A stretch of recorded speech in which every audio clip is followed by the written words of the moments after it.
Mike and I started way back in 1998, and at that time I thought, let's find a Bible story that we could do as like a 45-minute film. We looked at Noah's Ark, and it's chock full of animals, and the fur would have killed us. And then we looked at Jonah. Thought, okay, got water. We'd have to figure out water, which is tricky, but at least there's no fur. Whales aren't furry, so that's better. Going into it, initially my thought was just telling a story using the pirates who don't do anything. He had come up with the concept of placing it within a contemporary framework. And he was on page 17 and still hadn't gotten to the story of Jonah. And that was when we thought, you know, maybe this wants to be a movie script. We started working on some of the character development in '99. But we just knew as a studio we needed to build a bigger team, so we put it on the shelf for about a year before we started production. And then in mid-2000, thought, okay, you know, now it's time to really move forward on this. And it took about 2 years to actually produce the film. Jonah? Huh? You are Jonah! You know me? Of course I do! You are the most famous prophet in the whole world! It took us a while to figure out who should be Jonah.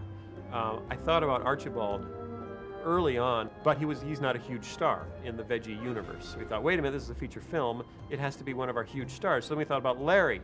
Thought, Larry, no, he doesn't get uptight. Then we thought about Bob. Bob gets uptight. Thought that could work, but because the film ends with him not learning anything, we didn't feel good about Bob not learning anything.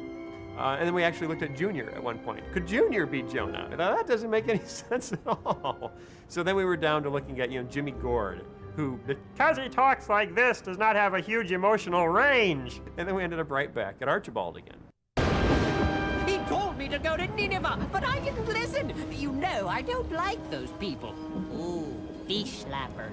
When we first wrote the original ending for Nineveh Repenting, Pa Grape was the king of Nineveh. But when we put it up on boards and watched it through in context with the rest of the film, it just didn't work. It's like, well, what's Pa Grape doing back there? And so from that, we went back and rewrote the whole ending from where Jonah approaches Nineveh up until when Nineveh repents. He reintroduced the pirates back into the story, as the winner of the sweepstakes, which made us then have to go back early in the script and add those, the sweepstakes elements into the beginning of the film and all of that. So there was a fair amount of, tweaking that we had to do because of that.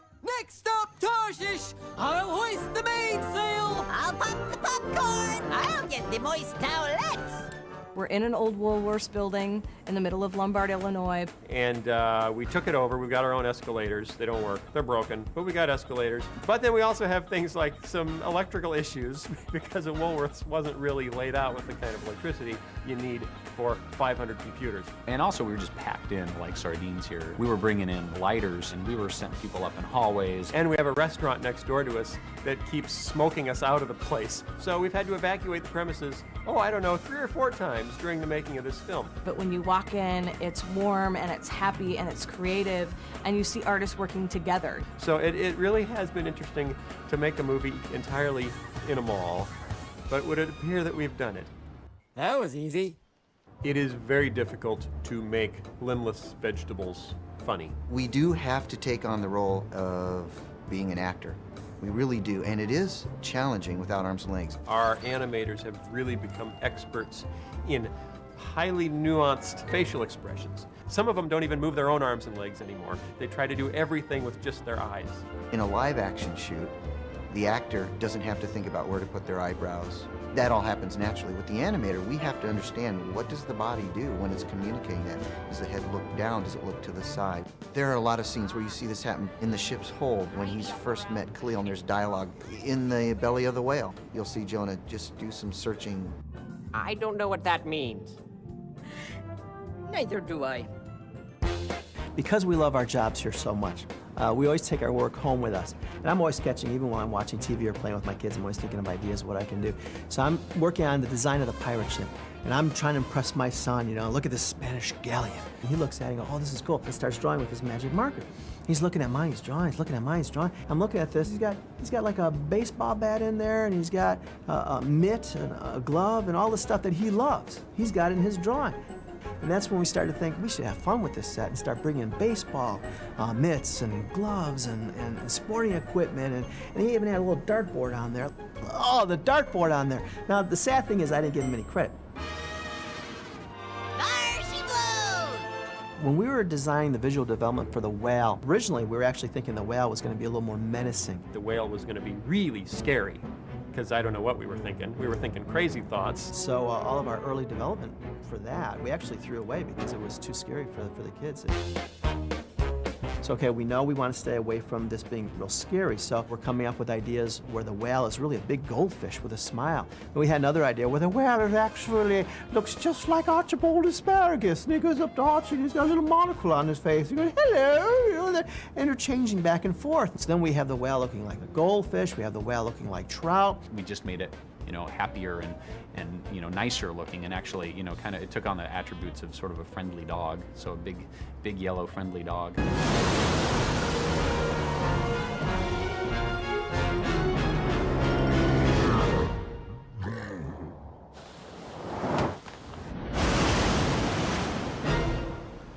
With a live action film, you know, you need a Coke bottle, you get a Coke bottle and you shoot it and there it is. But with 3D, you actually have to you construct and model that bottle. And so there's so much attention put into detail of just the little things that, you know, you hardly see on screen at all at times. If you look at the deck of the pirate ship, if you look at the scene of the boat, you know, coming out from the harbor, and then the work of the lighters on top of that, you know, some of those shots took days to light. One shot took close to a month, I think, for an artist to light.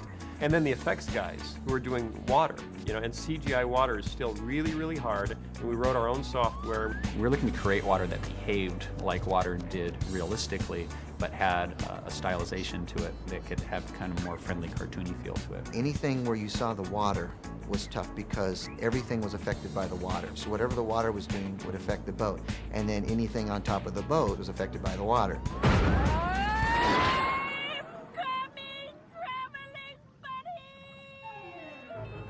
Khalil was very, very difficult to cast. Finding that right person to really fit that character came down to two final people. One of them was Mike, one of our directors, and the other one was Tim Hodge, who's the head of our story department for the film. Final decision was Tim. Tim was a really great contrast for that, and he got across emotion very, very well. You're sitting, you know, inside a little sound studio, and you have to place yourself on the deck of a pirate ship in a rolling storm, and then talk like you're there. You're going over logs and, you know, bumpy ground and rocks, and so, you know, so you're screaming, but yet your you know, your voice is being affected by the bouncing up and down of the van. I need your phone in. As Mike was writing it, he'd say, we just need, you know, the pirates to ad-lib. And Mike and I both kind of enjoy that. That's, woo, okay, let's just make up stuff. Oh, the napkin guy. Yeah, you know, he used to fold maps. When Junior sees the pirates behind the divider, none of that was scripted. We probably recorded, you know, 10 minutes of bantering with all of those characters and then went back in and, you know, just picked out some stuff to make it as funny as possible. Come on, wake up! We got trouble! If we don't do something quick, we're gonna sink! It looked like, for a while, the movie would not get done.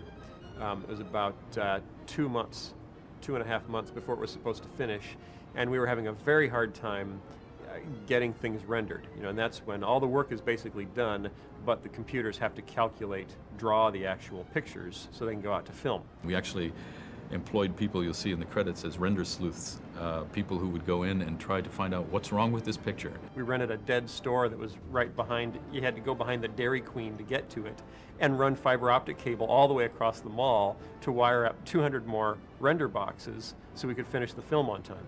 We also had to bring in about 12 or 13 temporary lighting artists, and they were people who had just come off of either Ice Age or Jimmy Neutron. The scariest, worst time was when a lighter said, well, I haven't seen my shots for 2 weeks.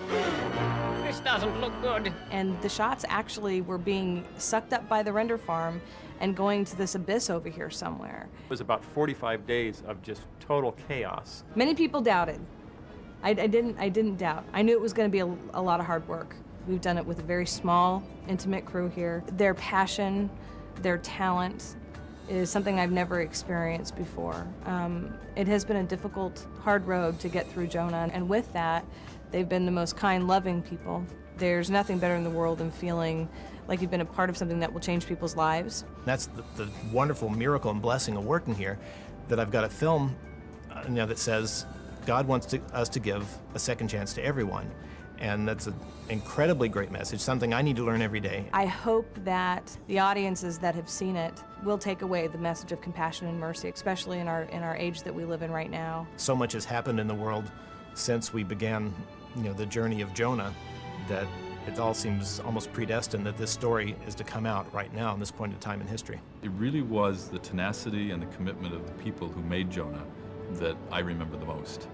They believe in the message of Jonah, they believe in the project, they believe in the big idea, and they made the movie possible.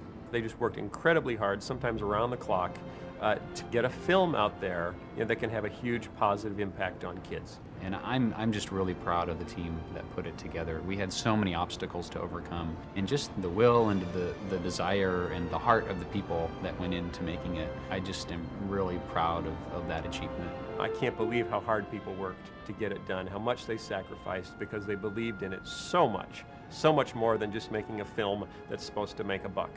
We made a film that's supposed to make a difference, and that's a whole different ball of wax.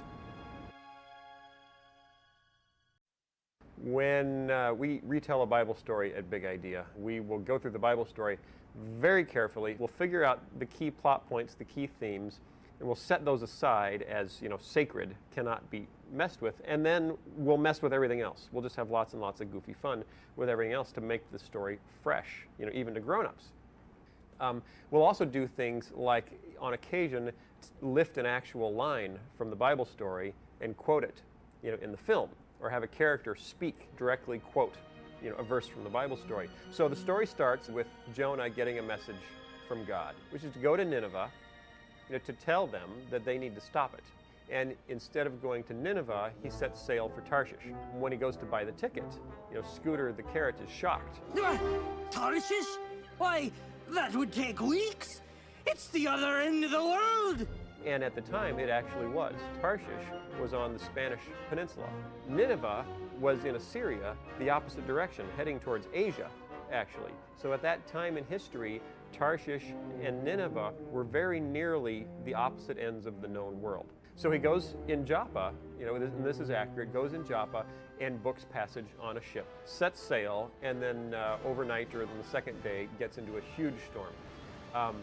Now, this is where we start to pull some accurate lines. When Pa comes down the stairs and says, "How can you sleep at a time like this? Get up and pray to your God, and maybe he'll have mercy on us and spare our lives."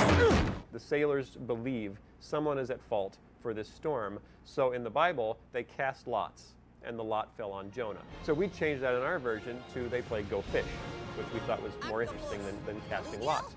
And Jonah loses. His next lines are almost an exact quote. "I'm a Hebrew, and I worship the Lord, the God of heaven, who made the sea and the land, and I'm running away from him." So I ran, and I ended up here, and now everyone's in terrible danger, all because of me. I'm afraid the only thing left is to be thrown into the sea. But they don't do that. Instead, it's verse 13. The men did their best to row back to land. Mike wanted to play on that, and that was the boat motor sequence. It doesn't work. Same thing in the Bible story. It says they tried to row back to land, but they could not, for the sea grew even wilder than before. Before they throw them in, the sailors actually pray. It's verse 14. They cry out to God, "Oh, Lord, don't let us die for this man's sin, and don't hold us responsible for his death. Oh, Lord, you have sent this storm upon him for your own good reasons." So they took Jonah, threw him overboard, and the raging sea grew calm. That whole section Mike took almost literally right from the Bible story. It is pretty clear in the Bible story that the whale swallowing Jonah wasn't meant as a punishment from God. It was God saving him. It was saving him from drowning. So it was actually provision to give him a second chance. The whale itself was the start of Jonah's second chance. So then he's in the whale, and it says that the Lord commanded the fish, and it vomited Jonah onto the dry land. So he goes to Nineveh to give them the message. He tells them what they're doing wrong, and amazingly, the people just repent. Now this is interesting because no one really knows why. It doesn't say why they repented, but it is believed through the current archaeological research that the people of Nineveh worshipped a fish god that people believe was called Dagon. And if that was the case, to hear that Jonah had been in the belly of a great fish would have been, in essence, for them to think that he had come from their God to them with a message. Either that or the alternate would have been our God, the fish God, had this guy, and this guy's God, the God of the Hebrews, made our God spit him up to give us a message. That's even more intimidating. This guy's God can beat up our God. If you've ever read the story of Jonah in a children's book or a children's Bible, they tend to end it right here. He went to Nineveh, he said stop it, they said they were sorry, they repented, Jonah's happy, the Ninevites are happy, happy ending, everybody's happy, but they're skipping chapter 4. Without chapter 4, it's a story about obedience. With chapter 4, it's a story about compassion and mercy. And this is where our story comes back in. Jonah went out and sat down at a place east of the city and waited to see what would happen to the city. He was convinced still that God was going to destroy the city. In verse 6 of chapter 4, it says, "Then the Lord God provided a vine and made it grow up over Jonah to give shade for his head to ease his discomfort." Again, showing how compassionate he is on Jonah. This is interesting, and this is key to the film. Verse 7, "But at dawn the next day, God provided a worm, which chewed the vine so that it withered." Jonah is so upset that his weed has died. God just calls him, on the mat and says, "You care more about that vine than about all the people in that great city." The ending of the film seems so bizarre. It is actually probably the most literal retelling of the story of Jonah from the Bible that you've ever bumped into. Hi, I'm Amik Owens, producer of Jonah, a VeggieTales movie. I'd like to show you how we make a CG animated feature film. The first step is the story. Phil Vischer and Mike Naraki wrote the script for Jonah. It's very, very important that we have a good story before we can actually put it into production. Story is everything. It's the foundation of the movie. Once we have a solid outline, a solid, skeleton of the story down, I'll just, go in and start writing. And from there, it's a process of discovery, really. After the story is written, the script is handed out to our storyboard artists. It's their job to describe the action that's happening in the script on paper by drawing it kind of like a comic book. Story takes the script and they visualize that story onto storyboards. They work very hard at trying to bring life visually into that story and to make it work. Where it was once written word on a page, now it has to be a visual. It's very similar to doing a comic strip or a comic book. It's a sequential art. You have to tell one picture at a time to tell a story. So we have to do a lot of drawings, do them very quickly and very clearly. Your drawings have to read, they have to be clear. All the emotion, all the action, all the comedy has to be there in a single drawing. After they've drawn the storyboards, they have to actually get up and pitch them to the rest of the creative team.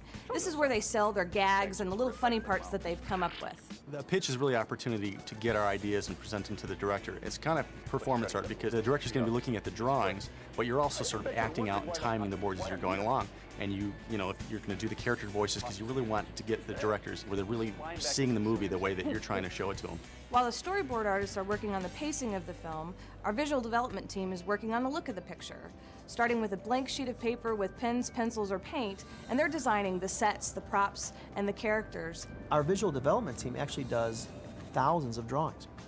Drawings of props, characters, backgrounds, still done by hand, two-dimensionally. What hat should Larry be using? What does Cleo look like? All of that is drawn out. There might be 20 different variations, and we're putting all those different variations together to create the final piece that you see. Then we record the voices for the movie. Our actors have to have great imaginations. We put them in this tiny recording booth with a microphone and script. That's all. Their great performances inspire our animators to bring our characters to life. You essentially have to see the film in your head and picture the scene in your head. Voiceover sessions are hilarious, and they have been from the beginning. It's really fun. We're usually laughing if we're not crying. With the storyboards drawn and the voices recorded, we then go to editorial to create the story reel. This is where we actually get to see our movie come together for the first time. Usually it's like post-production. It comes at the end when you go shoot your footage. You come down to editing and edit together. In animation, it's totally different. You edit in the front. You nail down the timing for each and every shot, and then you give this information to the rest of the studio. While the other steps are taking place, Our modeling team has taken the 2D artwork from our visual development team and has started creating our sets and our props and our characters in 3D space. As the concept department shows you a lot of their sketches, that's what we get. And then in the computer, we will begin to build a wireframe model based on that. And that's the first phase of it, and then the texturing, the detail, the coloring. This is where our layout department comes in. They take the 3D sets, characters, and props and place a virtual camera in the space to see how our story plays out in a 3D environment. They're the cinematographers. They're the guys with the cameras that put everything in the perfect spot. With our camera set and a space to work in, it's our animators' turn to bring the characters to life. In a 3D animated feature, the animators are really the actors. They listen to the voiceover talent that had been recorded and decide how our characters should move and react. We're taking inanimate objects that normally wouldn't move, and breathe in a personality. We work the face, the eyes, the mouth, and the body language. Two steps that help drive the feel of the movie are lighting and music. The lighting department is one of the last departments in the pipeline. They take the final elements and help create the mood that you see on the big screen by painting the set with lights. We use virtual light, which is similar to real light, and we have directional lights and spotlights and similar, terms, but we don't get the same bounce light and type. We have to fake that. So that's why it's more like a painting process where we're able to add highlights or shadows and tweak things however we want. So it's more of an illustrative process. Our effects team also helps put the finishing touches on the film by doing smoke, fire, rain, and water. And we had a lot of water in Jonah. Visual effects are kind of fun because they're the little visual details that really tie what you're doing into the scene and the things that are happening in the scene. So besides the water and the spray and the wake, we also have things like when a van goes around a corner, we need to have dust get kicked off the side of the road. We have a scene where a van goes over the side of a hill, and it needs to have leaves going over the side of the hill with it and all the dust that goes along with that. Things like fire always taking place. So we have candles and a couple places we have torches that are all considered visual effects. Once the shots are lit and the effects are done, the shots are sent off to hundreds of computers by a team of render wranglers. Our form of rendering in computer animation is the thing that allows all of the various things that we've sort of defined mathematically in computer animation software to be rendered visible. So all of the construction of the model in 3 space, the surface attributes that have been assigned, all the textures, the lighting that goes on them, we couldn't see any of that if we didn't render them out. As the studio is wrapping up the visuals of the film, the composer's writing the music. The music is crucial to the feeling and emotion of any movie. We've written the songs for the movie, but on top of that, we've got to write the score. That's all the music that doesn't have any lyrics. It's the music that brings the emotion to a scene. Are we scared? What sort of music do we hear? Are we happy? We need to hear some happy music. So we need to bring the score into the picture now. With the music written, it's time to call in the musicians and record the score. We recorded in Seattle in what used to be a sanctuary. And so it was so fun to work in this environment and finally hear what we've been hearing on synthesizers and on pianos for months and months being brought to life by an orchestra. The audio mixers then take the 3 sound elements, the score, the dialogue, and the sound effects, and blend them together to match the visuals of the film. You've got a big screen in front, you've got the surround speakers just like in a theater, you've got a lot of space to work with so you can hear what it's going to sound like in a theater. So we just sat there for a week mixing different elements. Not only did we have the orchestra, but we recorded extra strings, and then we recorded ethnic percussion and ethnic strings and the choir and a piano here and there. If you really like music, there's a whole nother DVD feature on the music of Jonah. Well, that's it for me. I hope you've enjoyed this little tour through our studio and the process of making a CG animated feature film. Until next time. Well, during my first year of college, I went on a summer tour with a group called the Continental Singers. I ran sound for them. And it was a whole summer-wide tour where we toured the southern part of the United States in the beginning of the summer, went over to Europe, toured around a few countries, came back to the United States, flew into Boston actually in the fall, and traveled north again back to our originating point in California. And I had never been to Boston in the fall before, and so I came up with this little ditty about never having done this, never having done that, never having been to Boston in the fall. So I had that little song in my brain for years and years. And, with VeggieTales, probably I think it was around the 4th or 5th show, that song started to come back up in my brain again. I thought, okay, what would be a fun pairing for that? And I just came up with this crazy idea of the pirates who don't do anything, these lazy pirates who sit around, don't do much. and including never having been to Boston in the fall. So that was sort of the genesis of that. I did this drawing back in 2002. So when I just gotten the script from Phil. My goodness, this was before Universal even came into the picture. This was when it was going to be a direct-to-video 75-minute mini film.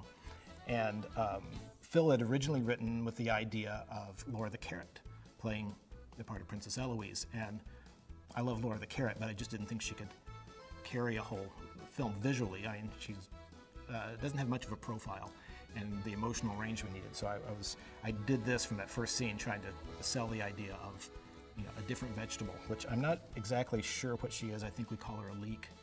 Tends to be a good catch-all. Oh, this is interesting. When Phil had written this whole escape scene with the in the jail cell, he had imagined the whole jail cell in his mind too. So he actually drew us a little blueprint that went along with the script, because he was so specific in how he knew it had to work, that we had written it, it was real easy to, like, okay, that's the room, you have the arch there, the arch there, the arch there, and the guy. And it was a very just fill-in-the-blanks script. The best advice that I can give to anybody who's a young kid and wants to draw, for a living one day, is just keep doing it. And if people are better than you, if people are, if you're not the best when you first start off in school, just do it because you enjoy doing it. Do it every day, and the more you do it, the better you get. And I mean, me, I just when I was in grade school through high school, I just drew all the time because I enjoyed it. And eventually, I had a teacher who just said, you should do what you love doing and get paid for it. And I thought, well, I like drawing, and he's like, well, try that. And I didn't actually think that it would be a possibility that could actually happen. And and the more and then you go to college and you see your competition, then the more you think, oh, I don't have a chance. But you just keep doing it because you love it, and eventually, it's amazing. These little things happen to you in life. I mean, they talk about in this movie, the help seeker, pops up, and all of a sudden, out of nowhere, you don't deserve it, but you get a break.